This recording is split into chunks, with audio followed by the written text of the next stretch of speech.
technology is on the rise. And who knows how far it will go.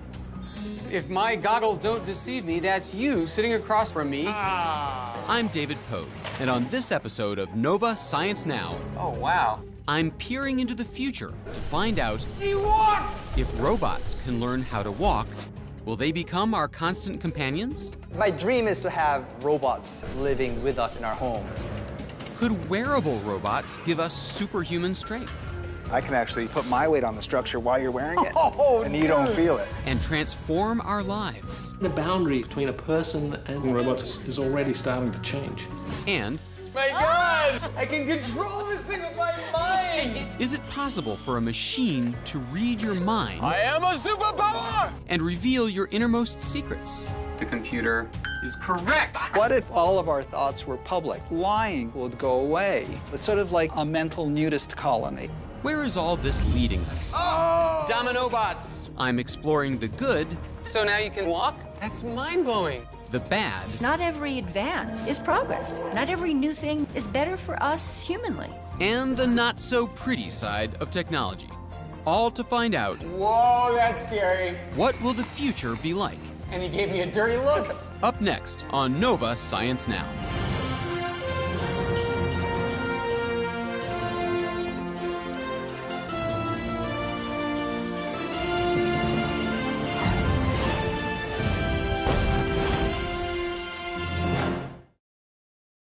When we think about the future, one of the first things that comes to mind is the robot. Like those droids in Star Wars that tirelessly fulfill our every need. But how close are we to the sci-fi dream of robots that seamlessly fit into our world? Humanoid robots that look and act like us. Your second round, sir. Here at Virginia Tech, roboticist Dennis Hong believes that day will come only when robots master an incredibly complex skill. Something that's very difficult for them to learn, but comes naturally to us. Walking. Oh, man. So again, nobody's controlling anything, and if you look at his head, you can see that he's looking around. So he's trying to figure out where he is in the soccer field. He may be short, he may be skinny, but he walks. And can even kick a soccer ball. Go! Wouldn't it be simpler to build something with treads, like on a tractor or something? It's a very good question. Some people say we can do things with wheels. That's right. But my dream is to have robots living with us in our home. And to do that, they need to climb stairs, open doors, take out the trash, and clean up the dishes. If you want to have these type of robots living with us in an environment designed for humans, then I say that the robot needs to be the shape of a human being. So you're acknowledging that it's a much more difficult task Yes. to make a humanoid robot that walks, but you're saying the payoff will one day be worth it. Absolutely. Dennis hopes that in the future, humanoid robots won't just do the dishes. They'll do jobs that are risky for us to do, Dirty, dangerous tasks. like cleaning up after a chemical plant leak, helping people out of harm's way, or fighting fires. Humanoid robots are really great for those kind of things. Real useful tasks and actually save people's lives. How do you transform metal, motors, and microchips into a machine that can walk on two legs? All right, so Dennis, this is your home robot construction kit. Yes, this is the robot cooking show, as a matter of fact. Cooking show. You'll be making one of these. This is called Darwin OP. Darwin is a pint-sized humanoid robot that Dennis created back in 2004. A research platform he uses to find out what it takes for a robot to walk on its own 2 feet. This is all the parts you need. Man. And you are going to put it together today. Yeah, right. Are you ready? No, this is not Lego, let me tell you. We'll start out with the M4. To create Darwin, Dennis took his clues from nature. Number 1, he needs to see. As you walk, you use your eyes to assess your environment. Darwin sees the world through this tiny webcam. Actually, the eyes, the big ones, are just fake. The nose is actually the camera. Wait, so you're saying that all nose. this is just cosmetic? Those are not the eyes. Oh, you're such a... We cheated. Number 2, he needs a sense of balance. As you shift your weight from one foot to the other, your inner ear is able to sense the change in your position and keep you from falling. Darwin gets this ability from a sensor in this circuit board. These two small things, these are the balance sensors, so it knows its orientation and direction. Okay. Ah, So- that seems to want to fit right here. Hey, you're good at this. You've done this before? Thousands of times. Even if Darwin can see and balance, he still can't move without muscles and joints. Number 3, your muscles are your body's engine. You can't move without them. Darwin moves with the help of actuators. For each moving joint, we have one of these actuators. There's basically electric motor.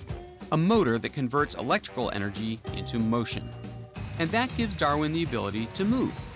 All right. Yeah, you've done. Yeah. We have arm! Hey. As for his sense of touch, he gets it from these 4 little sensors on the bottom of his feet. Hours later, I'm finally finished. Tell me that's the last step. You're almost done. Now you need to attach the arm to the rest of the body, and that's the last step. Hello, I'm Darwin. It's adorable. I can already feel him seeking world domination and wishing his screws were done better. Even though my robot's fully loaded, he can't walk yet because he still needs a brain. And that's where roboticist Dan Lee comes in. The first thing we're going to show you is how the robot uses its vestibular sense, which is its sense of balance. Vestibular from the word vestibule, which is one of the things in our ears. Exactly, inside your inner ear. And so without using its vestibular sense, what would happen if we pushed the robot? All right. It just will fall over and then get back up. Wow, that's pretty cool right there. So go ahead. Exactly. Wow. So now what we've done is we've trained this robot using something called reinforcement learning. So exactly what you just did, we kept pushing the robot over and over, and it was now able to figure out that every time it fell down, it was kind of a form of punishment. When Darwin falls, his software gets an electronic signal that basically says, this is bad. After being bullied around hundreds of times, he finally learns it's better to do this. Fall over. Oh no! So the hundreds of different reps are so that it can learn from this angle and this angle and this hard and this hard and this hard. Exactly. I yes. see. Dan's even teaching his robots to learn through imitation. We will rock you. This camera detects my body's movement and sends that information to Darwin's software, which quickly translates it into a copycat movement of his own. You'd think with all of this sophisticated software, Darwin would be able to keep up with me. Look forward.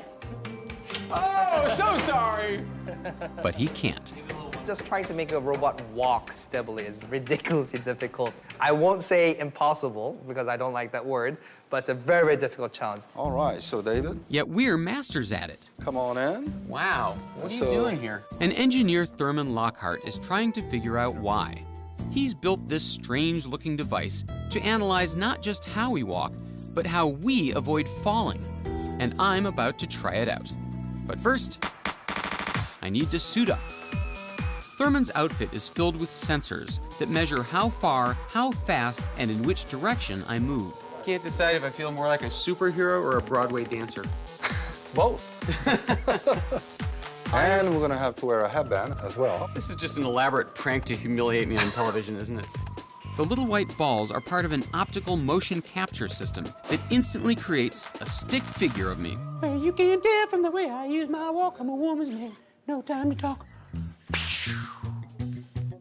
Next, I'm put in a harness because it's time to take a stroll through Thurman's obstacle course. Okay, that's good. After walking back and forth several times, suddenly, Oh, good. Ow! Did you feel that a little bit? Did I feel it? He made the earth shake under my feet. but check out what happens when I do this a second time.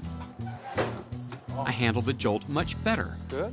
My body and brain have already integrated thousands of pieces of information in a flash. You ready? That's because we have the exceptional ability to adapt to sudden changes in our environment. Walking is a skill that took millions of years for us to develop. And when you think about it, it still takes each of us about a year to go from floppy, to crawling, to waddling, and finally mustering the skills and courage to walk on our own 2 feet. And we never stop learning how to adapt to the many obstacles we confront every day. So walking is not just more complex than I thought, it's much more complex than I thought. And if you wanted to design a robot that could walk as well as a person, I mean, this would be fantastically complicated software. I mean, it would have to be doing billions of calculations with every step. It is amazing that we are able to do it almost innately and without really even thinking about it. Dennis Hong hopes that in the future, his robots will be able to master this extraordinary human skill.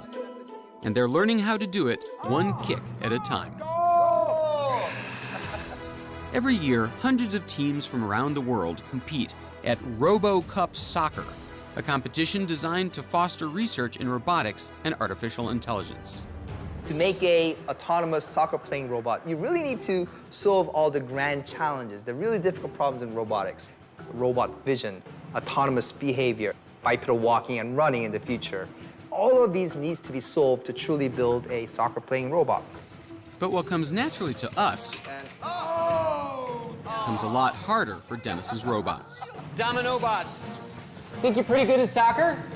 I'm better. I can do this. Whoa, that's scary. He got right back up, and he gave me a dirty look. Despite his robot's shortcomings, Dennis is optimistic. By the year 2050, we want to have these type of full-size autonomous robots play soccer against the human World Cup champions and win. You're gonna have robots playing humans, and you expect them to win? Yep. All right, here, $20. Here you go. 20 right bucks, here. there you go. While this may sound like a sci-fi fantasy, many experts believe that humanoid robots could progress a lot faster than we think. Sophisticated robots are already building our cars. Pretty soon, they could be serving us drinks and even doing the laundry. In Japan, where the aging population is growing faster than in any other country, researchers are developing robots to care for the elderly, from bathing them to moving them. And one day, they may even babysit our kids, a job that has always required a human touch. Sherry Turkle, a researcher at MIT who's written several books about the effects of technology on humans, is concerned about our future relationship with robots. It's too easy to look at them and say, oh, they're not there yet. Well, they will get to something very powerful that we will want to hang out with. And then you have to say, well, where will we have gotten to? Why is that something that we want to develop? And in the future, robots won't just be taking care of our kids. They may become a part of us, literally merging with the human body and transforming both of us into something in between. Wow. At Exobionics, they're developing a robot that could restore our ability to walk. This is our exoskeleton. So you can see it's a robot that can walk and move without somebody in it. Oh, man. And this one's designed for paraplegics to get them up and walking again. People like Amanda Boxtel. You're breaking a few speed limits there. In her 20s, Amanda was injured in a skiing accident. I lost all sensation and movement from my pelvis down. There's nothing. So crutches, no good? No, I can't move my legs. But in the future, that could change with the help of a wearable robot. Wow, is it standing you up now? Yeah, because I couldn't do that on my own. Wow, that's mind-blowing. So now you can stand and you can walk? Yes. This I gotta see. Let's do it. The exoskeleton is intelligent enough that it senses my center of gravity, and also when I shift my weight over to a foot, then it triggers another step. So Amanda shifts her body like you or I would to take a step, and sensors pick up that intent. That sends a message to this onboard computer, which tells the exoskeleton it's time to take another step. Right now, the exoskeleton works only on flat surfaces, but one day, these researchers hope Amanda will be able to use it anywhere, even walking upstairs. And they aren't just helping people like Amanda. They may help average Joes like me with this. So David, here we have the Hulk exoskeleton. Looks like a The Hulk is designed to help people carry heavy loads, and it would come in really handy if you happen to be a firefighter. How much weight do these guys have to lug? All right, pants, 10 pounds. Okay. Boots. 2 pounds. Maybe a little jacket here, so another 8 pounds. All right. Breathing apparatus. 30 pounds. Yep. Whoa! You can't fight a fire without hoses. He's up. Oh, jeez. That's 50 pounds of hoses. I've got 100 pounds of equipment on me. Is it heavy? Is it heavy? It's 100 pounds. Your buddies up on the 3rd floor of the building are gonna need some more air. Oh, jeez. Wait a minute.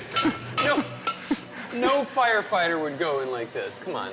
They do what it takes. Okay, I'm gonna break your scale. I hope you don't mind. You're carrying an extra 130 pounds of weight. I'm carrying 130 pounds and I'm supposed to put a fire. That's right. Wow. All right, so you've made your point. This is unbearable. And here's where the Hulk comes in. And then this structure actually surrounds your body. The idea is to take all the weight you put on it all the way down to the ground, completely bypassing you. All the weight that you put on that external skeleton actually bypasses the user that's inside and taking that weight to the ground. So they don't actually feel the weight that they're carrying. Not only that, the Hulk is also designed to increase your strength. And what I'm going to do is turn it on. Now you can actually feel a little bit of power. Oh, I see. It's picking itself up. It's picking itself up. So this is going to be my thigh, and when my thigh moves, that triggers it to start helping. Right. And this is at our very lowest setting. Turn on to the highest setting. Let me see what happens. Here, try that. Whoa! Hey, that works. Now I put on the Hulk and get loaded up again. You ready for the hoses? Yeah. This is what killed me before. Go ahead and put on the hoses, Dave. These are different hoses. Same hoses. That's amazing. I feel nothing. It's like you might have well have put it on the roof of my house. Yeah. It doesn't affect me And at that's all. the idea. I can actually put my weight on the structure while you're wearing it. Oh, and you don't feel it. That's amazing. So all the weight bypasses you, comes down that torso, down these titanium legs, all the way into the ground, so you actually don't feel that weight. All right. Now should I try walking? Yeah. Please. Give it a try. It takes some getting used to. There are fractions of a second where I suddenly feel really heavy. And then the robot says, oh, here, I can help you, pal, and take some of the weight off. Over. Yep. Wow. Don't worry, ma'am. I'll save you. That's what I'm here for, ma'am. Give me your hand. David Pogue is backtracked. The boundary between a person and robots is already starting to change. Lots of people have mechanical hips, and then people have electronic interfaces to their cochlea. We are going to merge with our machines more and more. We're already merging with our machines. In the future, will wearable robots like this give almost anyone a leg up? You know, no one looking at us would ever know that you're a paraplegic and I'm a skinny nerd. It's hard to imagine just how much robots may change our world.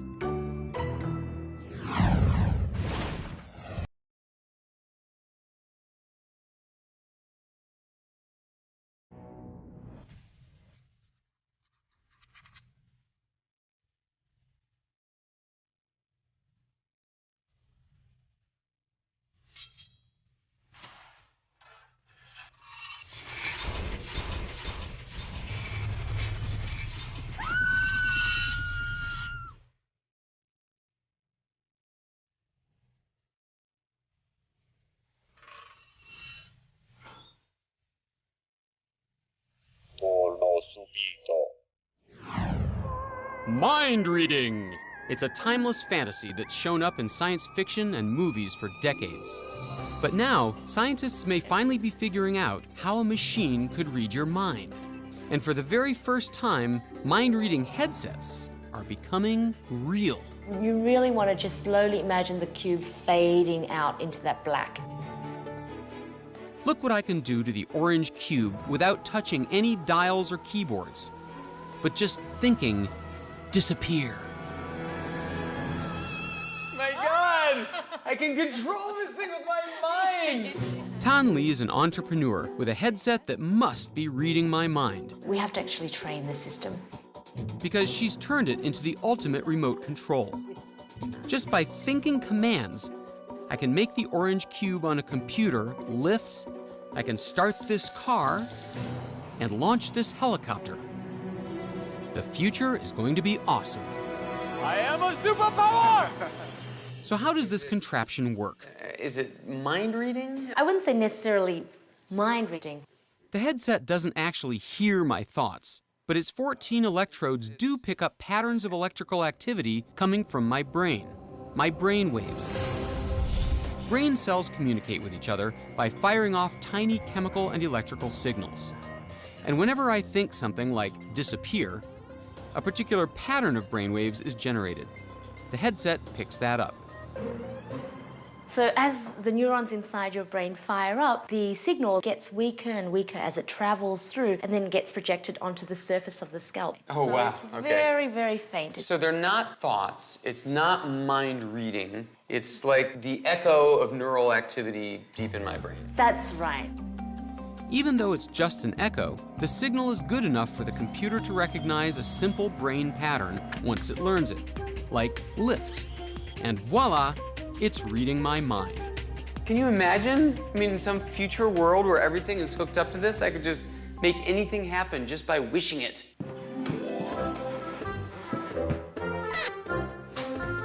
Or at least, that's what I was hoping. Until Tan Lee tells me this headset can easily be confused. In other words, wrong. If you were wearing this all day long, I can imagine instances when you might have a brain pattern that's very similar to when you were thinking about disappear, and it may trigger that same action. You mean things might happen when I'm not wishing them to? Oh, that's right.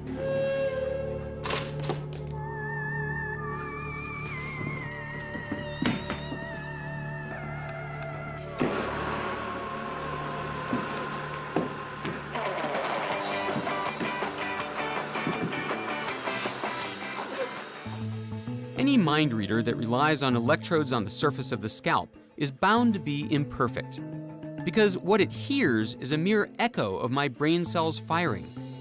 But what if we could tap directly into the brain? That's what they're attempting here at Brown University.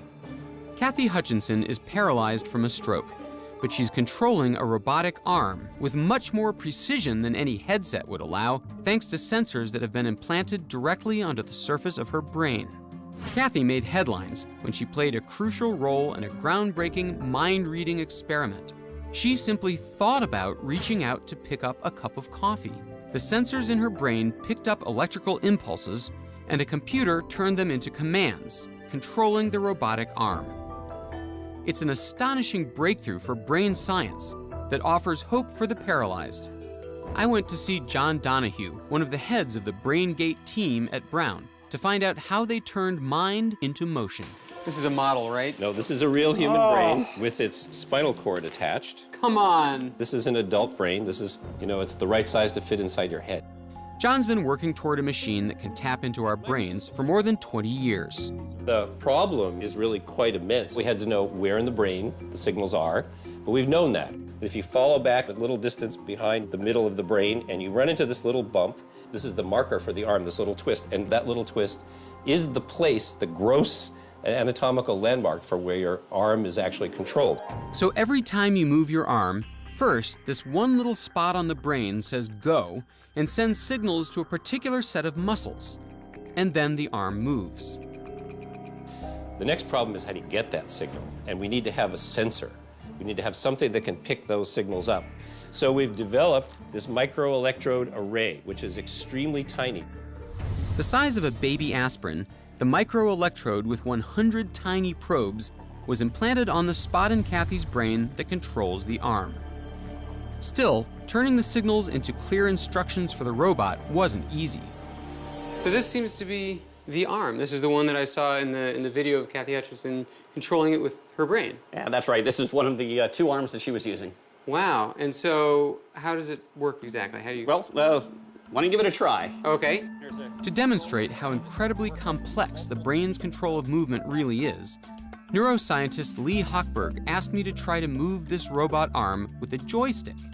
Right. Oh, on the white rug, too. All right. Oh, dear. Try again. It would be so much easier if I only had a brain. Stop, stop! It's taking over! It's an uprising! Almost. I can see So it close. takes practice, yeah. It takes some practice. So if such simple commands are difficult, imagine how hard it would be to actually read complex thoughts. Could a machine ever do what the amazing Kreskin used to claim to do on his classic 1970s TV show? His birthday fall on March the 6th? Yes. Thank you very, very much for starting, ma'am. I hear that this could be the mechanical Kreskin. And it's not a magic trick. It's a 9-ton MRI at Carnegie Mellon University in Pittsburgh. Psychologist Marcel Just and computer scientist Tom Mitchell use the MRI to peer directly into the brain as it works. Hi David, how you doing? Good. In this study, you're going to see labeled pictures of objects. While I ponder the objects projected onto a screen, the scanner isn't reading brain waves or electricity. Instead, it's measuring the flow of oxygen-rich blood in my brain to detect exactly which parts are active when I think about different objects. Okay, great job, David. We'll come and get you in 1 second. When you think of something, your brain activates in those places that correspond to your interactions with it. Like if I think of, skyscraper, is there an area of the brain for skyscraper pictures? If you think of a skyscraper, you actually think of many things. You might think of a very tall thing. You might think of the material. You might think of going inside of it. What we'll see in the brain is a whole collage, and put together, it becomes the signature for skyscraper. The team has already identified the areas in the brain that activate for shelter, for food, and for holding something in your hand. It's not like a dictionary definition, it's kind of an experience definition. By studying my brain scans, can their mind-reading computer guess what I was thinking? So I saw 20 pictures flash before me, and on each one, I thought about it, imagined it, envisioned it. So how do we know if the computer knew what I was thinking? The computer is going to take pairs of those words. The mind-reading computer is given a pair of my brain scans. One when I was thinking of a grape, the other of a cave. But which is which? If the shelter area of my brain lights up, the computer guesses I was thinking cave. Since the other scan shows activity in the food and handling areas, it guesses that a grape was on my mind. And was it right? The computer is correct! Number 1. Picking between two words, the computer's chances are 50-50. But can it keep it up? 2 for 2. All right.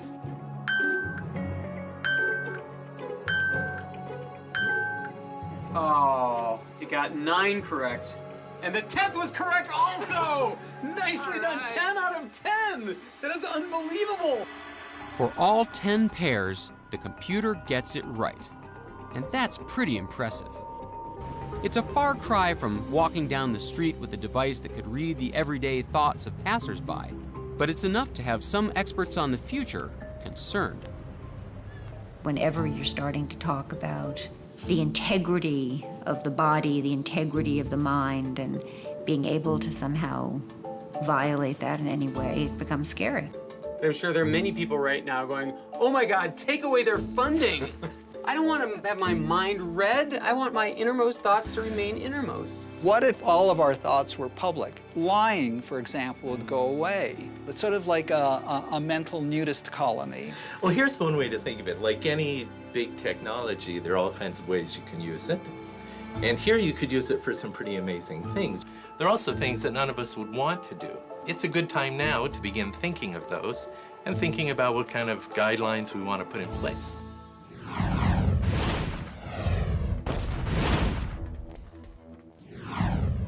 Our world is rapidly changing. Let's say I'm in an unfamiliar neighborhood and I get lost. Just a few years ago, I would have spent hours wandering around. Today, all I have to do is pick up my smartphone. An app like New York Subway shows me if there are stations nearby and even shows me which way to walk to get there. If I need something translated, no problem.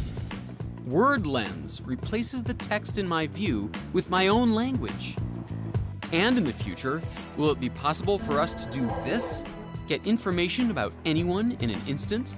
A paradigm shift is taking place right before our eyes. The real world and the virtual are merging. It's called augmented reality, and you can experience it with the help of hundreds of apps on your smartphone. But one day soon, companies like Google, the internet search giant, think all this information will be delivered in revolutionary new ways. This is glass, a very different type of computing and communication device. Think of Google Glass as a wearable smartphone. Try it? Yeah, you can put it on if you like. Cool. But lighter and quicker to access. Oh, wow.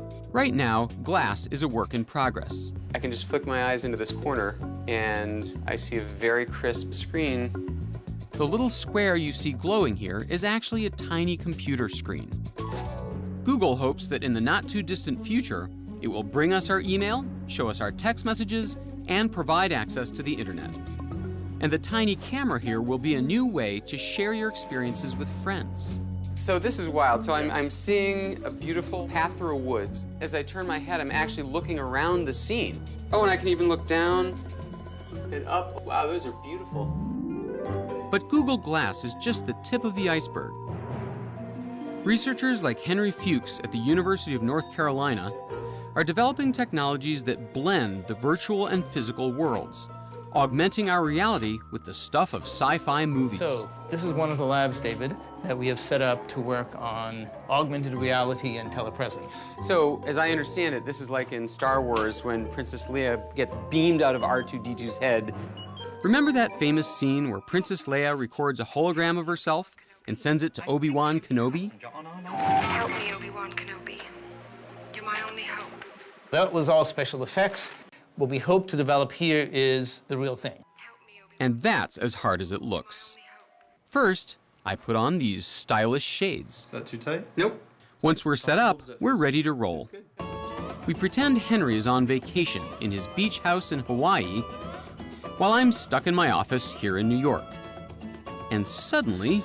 Wow. If my goggles don't deceive me, that's you sitting across from the table from me. Wonderful. That's just the effect that we would like.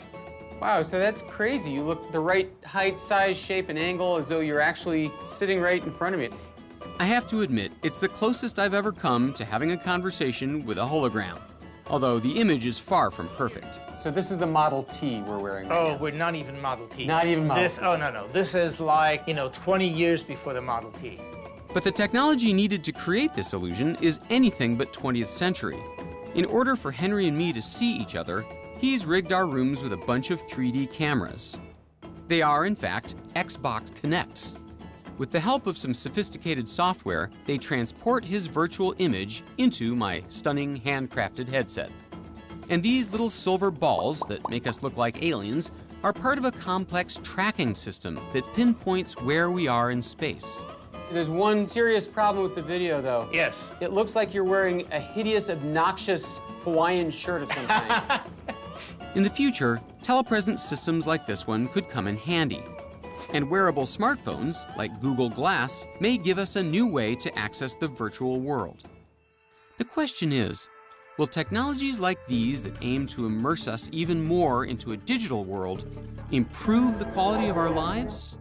A lot of experts are wary. They say our immersion in technology is already a problem. Look at kids today. They're listening to music while texting a friend, having a conversation on Facebook, and doing their homework. In other words, multitasking. Can their brains keep up with all this connectivity? Stanford professor Clifford Nass thinks they can't, that doing so many things at once is making it harder for them to focus. And he's devised a test to prove it. What we're going to ask you to do is to simply focus on a couple of red rectangles and to ignore blue rectangles. This sounds like a pretty easy thing to do. Yeah, I'm down with this. And we'll see how you do. As I start the test, two images containing red and blue rectangles flash on the screen. If the red rectangles move from one image to the next, I press one button. But if they don't move, I press another. Simple, right? That changed. Well, it is. At first. Jeez, there's like 1,500 of them. But as more and more rectangles appear on the screen, it becomes harder and harder to focus on the red ones and ignore the blue. Come on! Criminy. You completed the filtering task study. You've made some careless mistakes. You feel like an idiot. But before I can find out how much of an idiot I was, Nass gives the same test to 16-year-old Jordan Ford. Jordan is a proud multitasker and doesn't think it affects his ability to focus at all. All right, well, let's see how you guys did. All right. Give it to me straight, Doc. How long have I got? Well, I'm going to keep you in suspense. Let's look at Jordan first. So what we see on this graph is a pretty precipitous downward slide. Yeah. So the more rectangles there were, the worse you did. This is a very, very common pattern we see among teenagers who multitask frequently, because their brains are constantly looking all over the place and trying to process multiple things at once, even when they know they shouldn't. Now let's see, David, how you did. And that's this blue line here. And what we see is, oh, I am impressed. Smoked. Sorry, pal. Even though you're a heavy technology guy, when you use technology, you do one thing at a time. You really focus on what you're doing. And what we see here is a pretty predominant difference. So what we worry about here is, Jordan, when you really need to focus attention on something, it's going to be harder and harder. Parents have been saying, quit using X technology, you'll rot your brain, since my grandparents' time. You know, like the cavemen were probably, quit making fire with sticks, you'll rot your brain, right? It's a chronic thing to be suspicious of new technology, to worry about the effects. So, should we really worry yet? Well, it's silly to say to a child, stop using the computer. Right. You know, just as it's silly to say stop using fire. But, you know, you shouldn't play with fire when there's dry brush around. With any new technology, we should be both excited and we should worry, because it often brings some negative things as well. So the question is, how do we balance the two? That's really the critical issue. It's pushing us against a moral imperative. You know, not every advance is progress. Not every new thing you can do with this incredible technology is better for us humanly. So where is all this technology leading us? If digital information is becoming even more available to us and even more immersive and distracting, are we headed to a future where we don't actually learn things anymore? Are we headed for a world like in the movie WALL-E, where humans are such passive consumers of technology that we become dumb and helpless? Is this what the future will be like? Will the pogues of tomorrow turn into lazy couch potatoes? At maker fairs like this, in the heart of America, folks are determined not to let that happen. Instead of becoming passive consumers of technology, these people are learning to master it.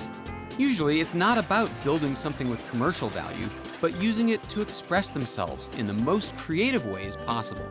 Like Mickey Miller, a high school sophomore from Toledo, Ohio, who recycled scraps from his garage to create a unique form of transportation. So what do you call this guy? Recyclobot. Recyclobot? And kids like these, who join robotics clubs to develop the skills they'll need to invent a better future. When you work a lot with technology, you try to challenge technology to make it better, to make yourself better. After doing this, I felt like I could build whatever I want, and I decided to take the initiative and build my own computer. But this is more than just a fun hobby. It's becoming a movement that may reshape our world. I think the maker movement is great. This is the new form of hobbyist, and actually, they've got some pretty interesting tools. The makers are taking the best of microprocessors and 3D printers in building it in a way that ordinary people can control them and can do stuff. We're showing them at a really basic level that they can control technology, that they can do something with it themselves, rather than just be users, that they can create something and make it do something that they want it to do. And that's why people are here, taking control over technology instead of being controlled by it, creating a better future from the ground up, a future of their own making. So maybe there's hope. There's a lot of hope. Excellent.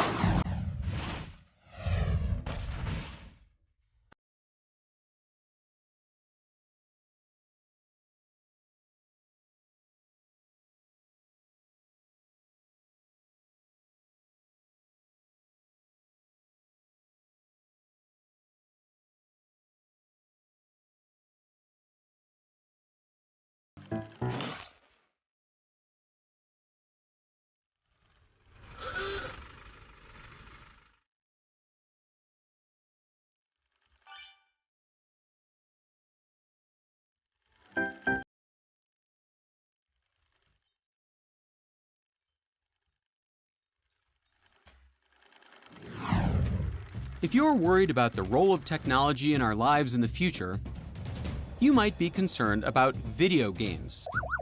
Worldwide, people spend billions of hours per week playing them. But if you think that's a colossal waste of time, then you haven't met computer scientist Adrian Troy. He wants to make all that time and energy we spend on video games count. He believes that in the future, our obsession with them could help solve some of the world's biggest problems. Think about Angry Birds. People play that game 3 million hours a day. If we can produce a game that benefits society with that level of engagement, we could change the world in a week. But how do you make a video game that benefits humanity? Ask Adrian. He's already done it. Twice. His games could bring us closer to curing diseases like cancer and HIV. And the people playing them aren't scientists. The Carnegie Mellon professor harnesses the brain power of the millions of people who play video games to solve biological mysteries. It's a concept called crowdsourcing, putting the crowd to use. It's allowed us to organize humanity in ways that were never before possible. And I think we've just scratched the surface. Adrian has always loved games. A game is very much like a science, and there's rules and there's physics that you have to obey. But it's also like this, totally this art. Okay, so the rule is everything you say is a rule. He's been inventing them since he was little. When I was 12 and I had appendicitis, I started inventing card games. Since then, it's just like if you're bored, you invent a game. That's really fun. He invents games everywhere, even at the local diner. Being like, the sugars are the board. And I'm like, you're the Tabasco sauce, I'm the salt. Our job is to get the pepper. You can only move like this. And he thinks about games 24/7, from his sleeping to his waking hours. I always have this notebook with me. When you're writing, you're like taking stuff out of your brain, and sometimes you just need like a little bit of extra space. Adrian's first science video game began when biochemists had a problem. To fight diseases, they needed help solving protein puzzles.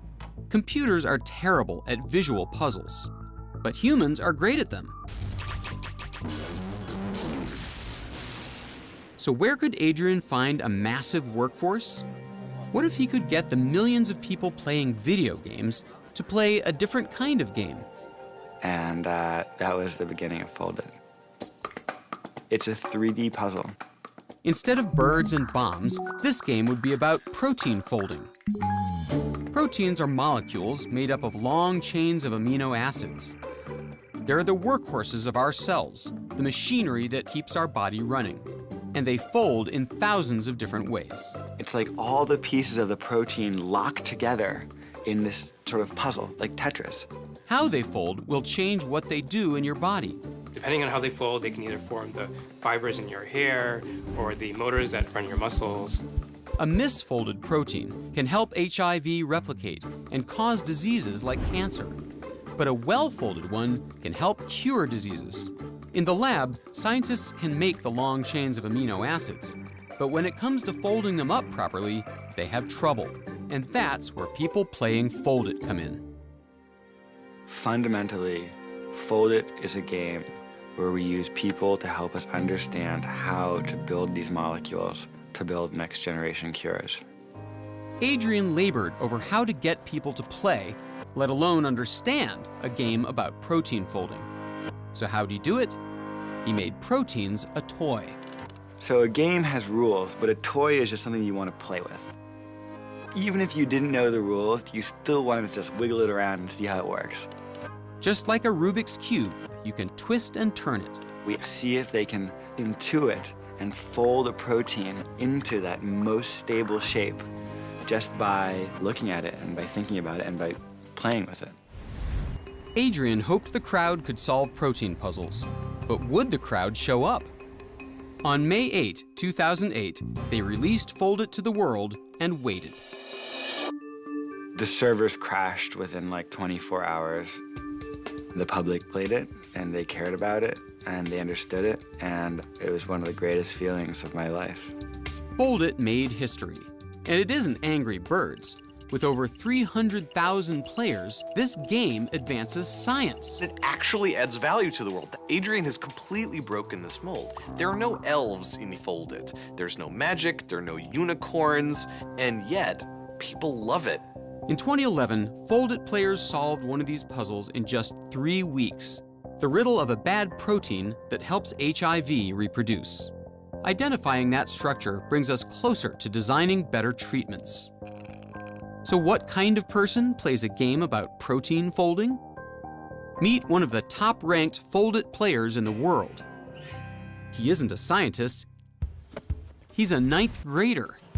Like most 15-year-olds, Michael Tate loves playing around. I play Fold-It as often as I can, and I stay on for hours and hours. To boost your score, you have to follow the rules of protein folding. Make the protein compact and avoid empty spaces. These red things are voids that I have to fill in, and I can add rubber bands that bring the protein closer together. And if you make the most hydrogen bonds between everything, you can get the highest score. We thought we'd have to hide the science behind this veneer of a game, and then it was almost like we'd punk them, you know, but it was the opposite. Getting lectures from your teachers, I mean, that's boring, but if the students aren't having fun playing a game, oh my gosh. There are thousands more like Michael, from architects to historians and bankers to organic farmers. They are the crowd. Adrian has always had an interest in crowds. It began early as a boy growing up in New York City. I would stand on the windowsill when I was a little kid and just stare out my window. Watching the flow of people from his window changed his view of crowds. Here was the beating of a heart made of people. The effect was so powerful that in grad school, he studied and simulated the patterns that crowds make. It really did inspire me to think that large groups of people can be coordinated into sort of a dance that could very, very powerfully be harnessed for good. Adrian did that with Fold-It, but could he do it again? Biochemist Riju Das needed help with another puzzle, ribonucleic acid, or RNA. Once again, computers weren't able to solve the visual RNA folding puzzles. Riju thought people would be better and faster, and he knew exactly whom to call to assemble his workforce. Like proteins, RNA begins in a long chain. And then self-assemble into these beautiful, complex shapes, like snowflake-like patterns. Again, their shape determines what they do in our bodies, from forming the genetic code of some viruses to helping to create other molecules like proteins. So, if we can figure out how they're structured, we can fight diseases. Understanding how RNAs work is critical for understanding life and for defeating diseases like AIDS and influenza. With RNA, there was only one accurate way to tell if players assembled the puzzles properly: make the molecules in a real laboratory. And we realized, oh wow, that's the game. When you hit submit, we're actually gonna make the RNA and we're gonna send you back the results. We were like, this is gonna be so awesome. There's nothing else in the world like this.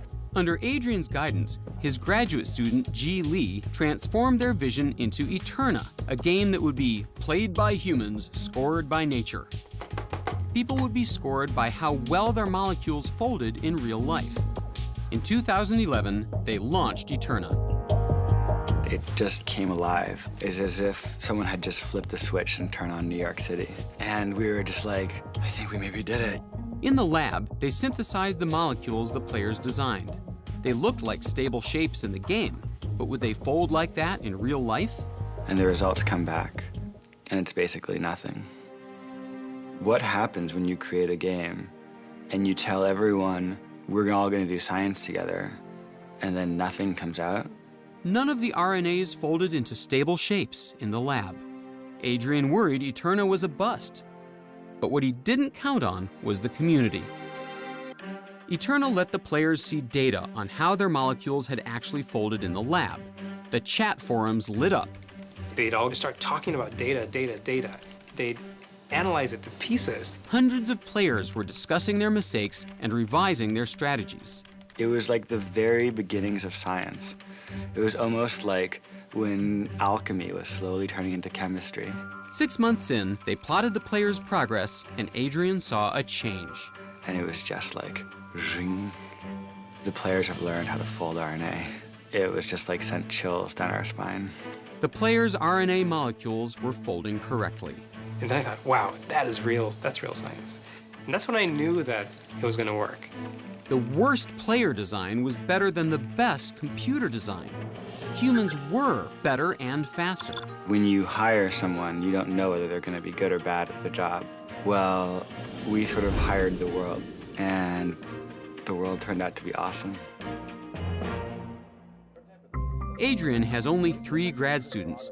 I wonder if we're going to get better data. But he has over 40,000 Eterna players who have discovered new rules for how RNA folds. We simply have much more manpower than anyone else. And science is about manpower. I think that it's possible that what we're seeing in Eterna is the tip of an enormously exciting iceberg. I don't know how large the largest problems that can be solved are if we all contribute our own little piece. Adrian envisions a future where anyone and everyone can contribute to solving such huge problems. Even 15-year-olds like Michael Tate. Maybe science is going to be like a team sport. And I don't mean like a 30-person team, I mean like a 30,000-person team. Take these crowds and multiply it by human creativity. We're dealing with a force way more powerful than anything we had before.